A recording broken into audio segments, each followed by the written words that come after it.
you just keep this back hot. All right.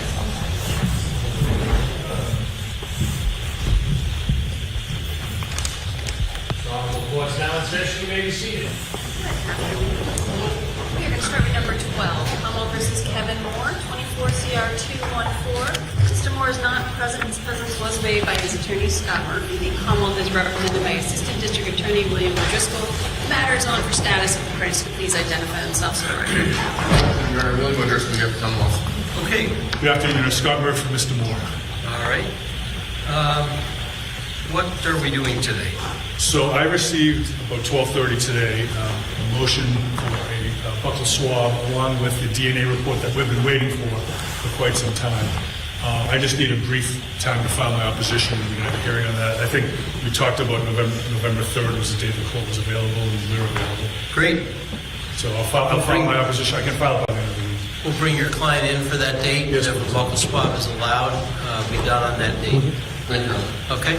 So as Mr. Moore, it's continued to November 3rd at 2 p.m. for hearing of Hummels' motion for DNA. Thank you.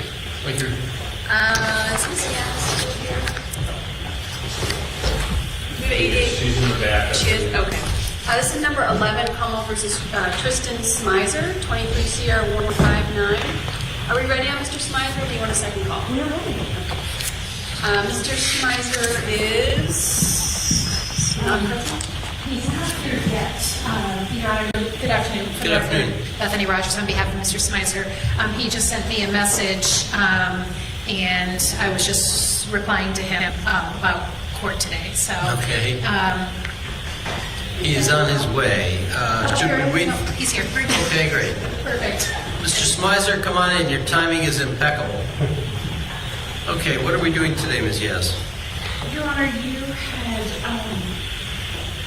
set today as a date for the Commonwealth to file a certificate of compliance, Great. which I have. Okay.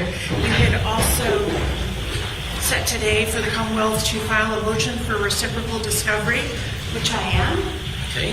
I am also filing a notice of discovery 6 and a notice of intention to introduce medical records. Sure.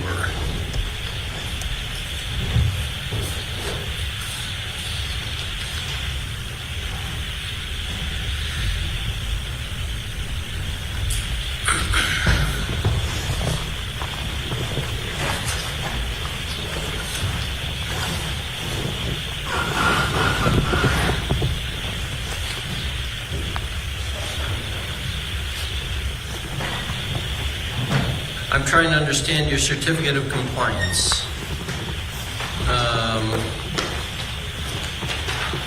After quoting rules, you say we have provided them with certain things. It looks like the only thing is left.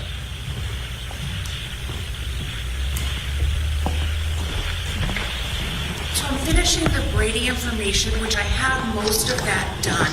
I sent out, I sent out the summonses, and with the summonses, I sent out specific requests to both the lab and the police officers for them to answer our specific questions. I've already checked with our office and to see if there was any information that our office contains, and if post contains about pursuant to Graham and Garland. I've turned that volume over to my sister, so I've complied with all of that. So now I'm just waiting for specific responses. I've received actually a majority of those, and so far I don't have anything specifically to report to my sister. So I'm specifically waiting for that. I've put in most of the motions that I expect for experts to be filing, and exhibits as well. So I think that we're well on our way for an end of April trial date. Do we have a date in the end of April? Did we schedule it? We do. Okay. All right. Anything else we need to do today? I think the only thing we need to do is schedule a time for the reciprocal discovery motion. Well, is there any opposition to the reciprocal discovery motion? I just gave it to her, so I know. I don't think she's even had a chance to read it. Okay. Potentially, Your Honor, and if there is, I may want to file something in writing, so Okay. I would like some time. The date in 30 days from now, sometime before Thanksgiving, maybe? November 2021?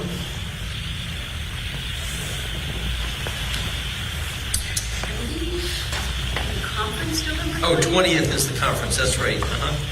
But 21st is available, or we could do one of the sleepy days before Thanksgiving if you're going to be around. Your Honor, I have a trial that's starting on the 20th, and may run into the 21st. Okay. So, Want to do 24th? You're going to be away?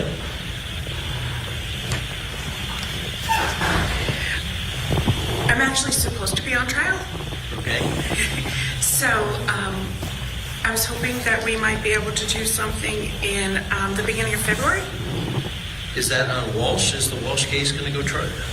Yes. What's your trial date now? Our trial date is November 18th. I see. Okay. So when would you like? When would you prefer? Something in early February, if possible? February 4? Wide open, yeah. February 4? Thank you. Okay. Mr. Smiser, your matter is continued to February 4th at 2 p.m. for hearing on discovery motions. Thank you. thank you. Are we ready on? Thank you. Next, before the court numbers 5, 7, 8, 9, and 10. Number 5 is Commonwealth versus Miles King, 21 CR 320. Mr. King, was he brought in today? He was not. Okay, his presence was waived today. Oh, his attorney Scapiccio could not be here, but I believe I am standing in Attorney Proctor on is. behalf of Attorney Scapiccio on behalf of Mr. King. Okay, I'm like calling, people are coming down. Okay, also before the court number 7, Commonwealth versus Bianca Ciancio, 22 CR 264. Ms. Ciancio is not, her presence was waived. Her attorney, Joseph Cataldo, is present on Zoom. Also before the court number 8, Commonwealth versus Giovanni De Los Santos, 22 CR 267. He is not present. His presence was waived by his attorney, Joseph Krowski Jr. And also before the court number 9, Commonwealth versus Sean Johnson, 22 CR 268. Attorney Krowski is standing in for Attorney Scapiccio. Mr. Johnson's presence was waived. And finally, before the court, Commonwealth versus Brian Walsh, number 10, 23 CR 91. Mr. Walsh's presence was waived. Attorney Larry Tipton is present. The Commonwealth is represented by Assistant District Attorney Lisa Beatty. If the parties could please identify themselves for the record. Good afternoon, Lisa Beatty for the Commonwealth, and there are various other assistant district attorneys representing the trial teams present. All right. Judge, good afternoon. Attorney Krowski again, as mentioned, standing in for Attorney Scapiccio on behalf of Mr. King, and standing in for Attorney Scapiccio on behalf of Mr. Johnson, and representing Mr. De Los Santos. Thank you. Larry Tipton for Mr. Walsh. All right. And Mr. Cataldo? Yes, good afternoon, Joseph Patello on behalf of Bianca Ciancio. Okay, we can hear you loud and clear, but we cannot see you. I will, Madam Clerk, if I just log on, I'll come back in because it says my camera is working. And No. says It's all right. Just so long as you're content, we're content. All right, yes. Okay. What is the current status? Your Honor, Judge Casper issued an order on Friday which allows the Commonwealth to provide to the defendants who were in the cases that were called in addition to some other designated defendants. The order allows the Commonwealth to produce some grand jury materials to the defendants in those cases, provided that they are filed under seal. The order that was issued on Friday, we are also allowed to produce to the parties in the court as long as it's filed under seal, and an index, again, as long as it's filed under seal. So I have those materials present for the people who are here today, and logistics are making this a little bit complicated for people who aren't present. But we have some signed motions for protective orders and a draft order for this court. And assuming that the court endorses the draft order, then the attorneys can start signing the acknowledgement, which is at the bottom of the draft order, and the materials can be produced. There's a draft order for this court to consider? Yes. So I don't know, This is the signed one on Walsh. They're all identical at this point in time. All right, let me take a look. Yes. Yes, thank you.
Okay, I understand the proposed order and the Commonwealth's motion for protective order. I also have a copy of the index and the order of Judge Casper if you want to review those at this time. Okay, I have seen that. This only covers certain grand jury material. It does not include the reference the TUI materials, right? The way that the process worked was that both items were considered grand jury materials because one was an exhibit in the grand jury. So they are both grand jury materials, as I understand it, based on. Is it now? I want to make sure that is the index also. Yeah, the index is also referenced in. Let me just see for a second in your proposed motion protective order. So there is no separate TUI materials.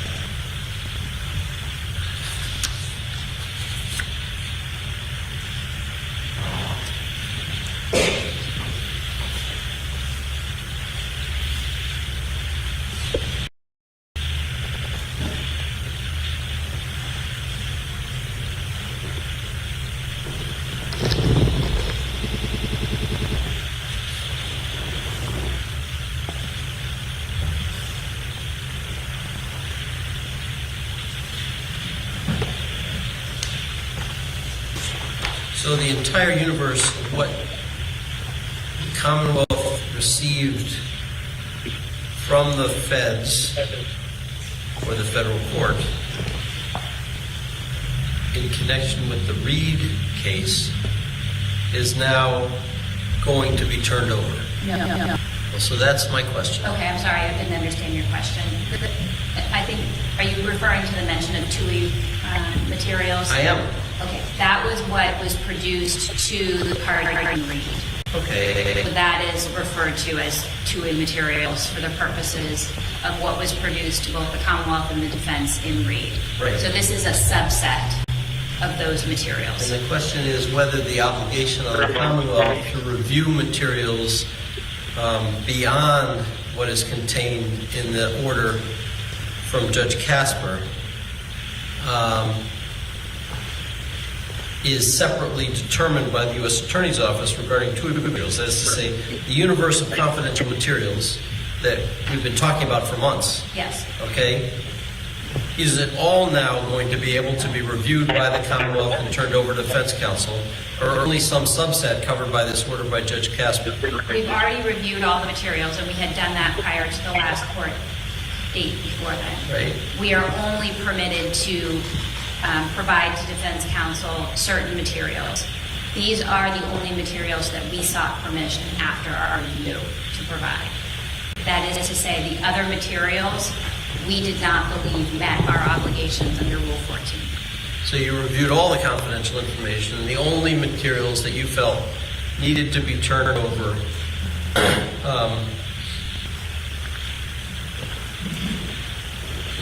were the two categories of information contained in Judge Casper's order. All the rest, you did not seek authorization either through the U.S. Attorney's Office pursuant to TUI or from Judge Casper to turn over. That is correct. Okay. All right. And okay, I'll hear from the parties, the defense counsel, if they wish to address the court. So I guess I'll start, Attorney Krowski, on behalf of Mr. De Los Santos.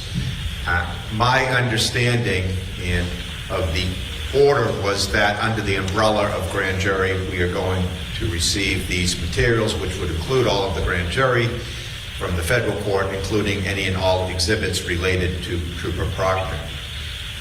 It is my understanding, though, that there are additional... There may have been more than one exhibit. It seems Right. like you only get one exhibit. There are materials outside of what actually was presented in federal court that we are also going to have access to, and that would be information from the cloud and the personal cell phone of Trooper Proctor, if I'm understanding that correctly.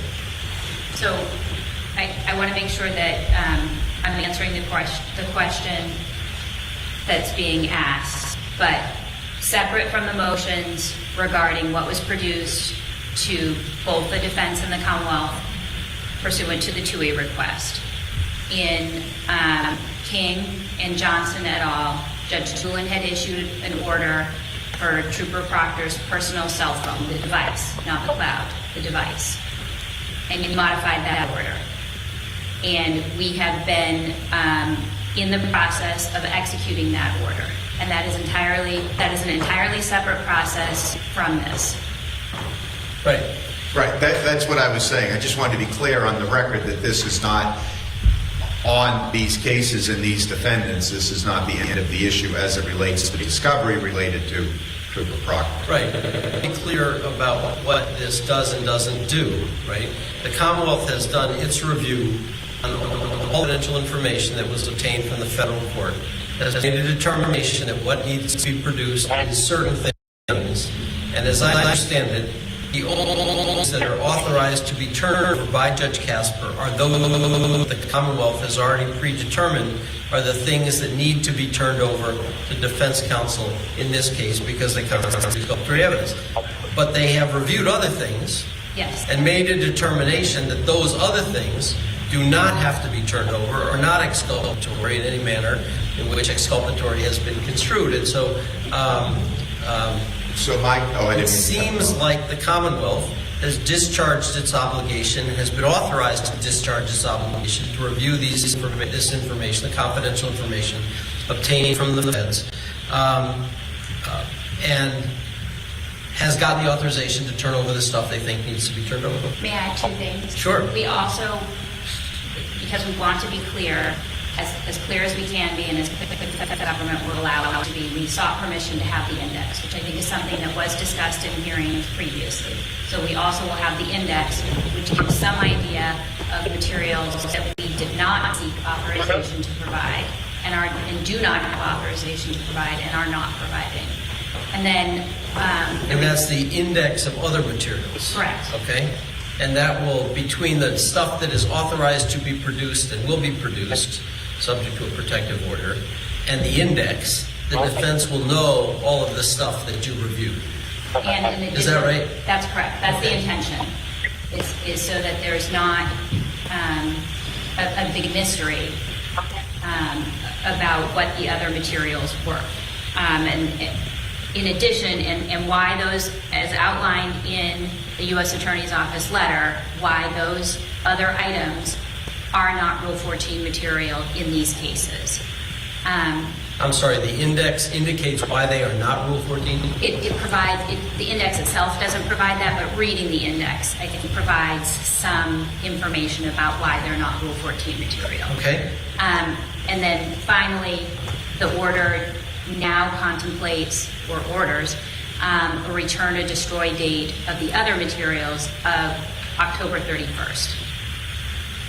I do have some concerns, obviously, in thinking about a reservation of rights on behalf of the defendants, because we're in this unique position here where the government is really the arbiter of what is or what is not Rule 14 exculpatory information. My concern is once we start getting into the actual discovery, it might become obvious to us that other information is out there that is not discovery. It's a very difficult thing from the position of a prosecutor to make a determination, not knowing the defendants and the defendant's theory of the case, what is or is not exculpatory. So I am concerned with these, quote, other materials being destroyed on October 31st, and I think there should be something put in place where we can at least have those documents set aside, not subject yet to any type of disclosure, but set aside for a potential future review. So, Your Honor, this return or destroy provision, and I just want to make it clear that it is the intention of the District Attorney's Office to comply with the federal court order, will be returning a set of documents and destroying all extra documents. So, the defendants have had the ability to make TUI requests, to seek to intervene, and have not. We are confident that we have met our Rule 14 obligations, and I would tell the court, and the other assistant district attorneys who participated would tell the court if they were not confident.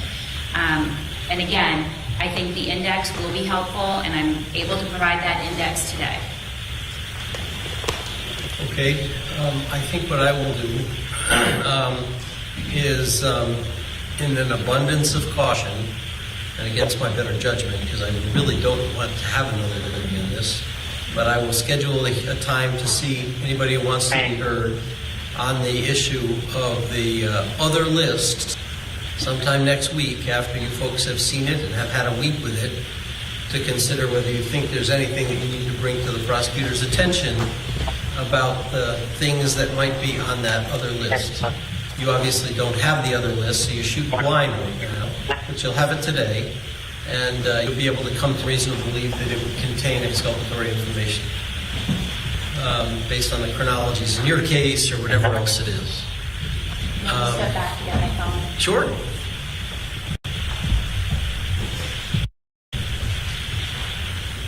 And just so the record's clear, Mr. Walsh, Helen is an example of the prosecutor. Okay.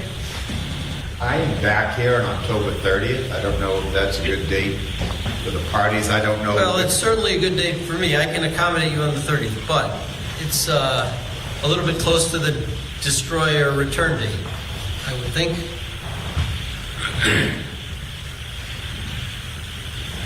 I can't speak for Attorney Scapicio. It's really the only date next week I can do. I'm out of state in federal court at the beginning of the week. At least it gets me in here to preserve. I'm happy to see you on the 30th. How does the 30th seem? Okay, Mr. Cataldo? If I can't do it, one of my colleagues would be able to stand in for me, so yes, Okay. we can do the 30th. How does that look for you, Attorney Green? Okay. And if we could just approach. Okay. 30th at 2.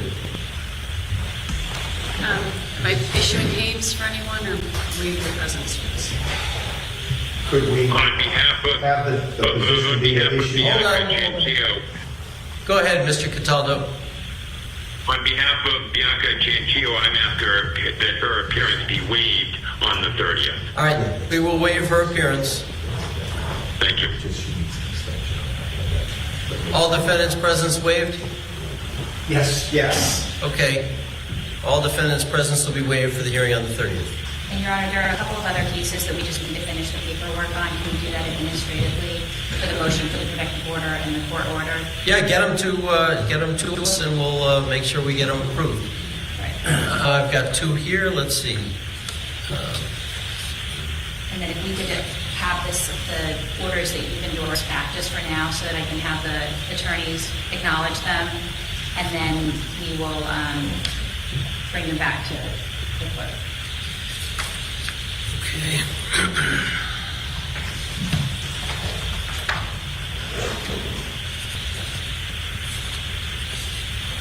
Mr. Krosky, this has been signed by Ms. Capiccio? Are you signed it on her behalf? with her authorization. Okay. And we'll do so for the King one as well. Okay.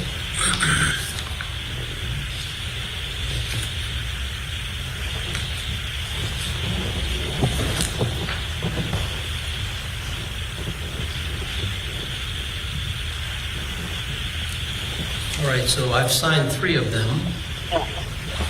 I'm sure I'll get another 13 of them or something like that, to sign. Okay?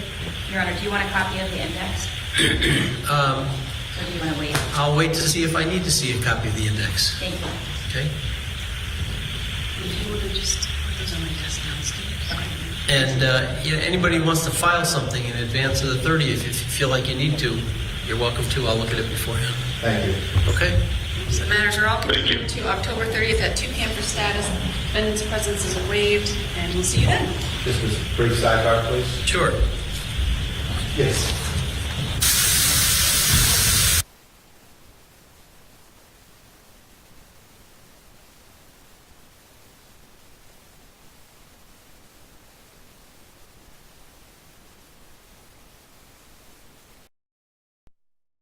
All right, hello. My name is Grant Smith Ellis. I'm going to go rest. If you missed what just happened, so there's 2 things going on. It's Proctor's cell phone extraction that's going to be turned over. They're still in the process of going through that. And then today's hearing was about the October 31st, 2025 return of destruction date for materials related to the Karen Reed and John O'Keefe case. That date is firm. There will be a hearing on October 30th, 2025 in front of Judge Krupp next week related to that material to determine if there's anything that the defendants in cases investigated by Michael Proctor want turned over before the return of destruction date. So my name is Grant Smith Ellis. Thank you for watching. It was great to see you, Peggy and Rhonda. Hello, my dear friend, and everyday Florida. Thank you for being with us. Got a secret, you can keep it. Kristen Vasquez. I saw Monica Nelling in there and so many other towel friends. You have a great rest of your day. That's the end of the hearing. And I'm going to go lay down because I don't feel that well. God bless you, towel friends. Thank you all for your support. And I'll see you next time.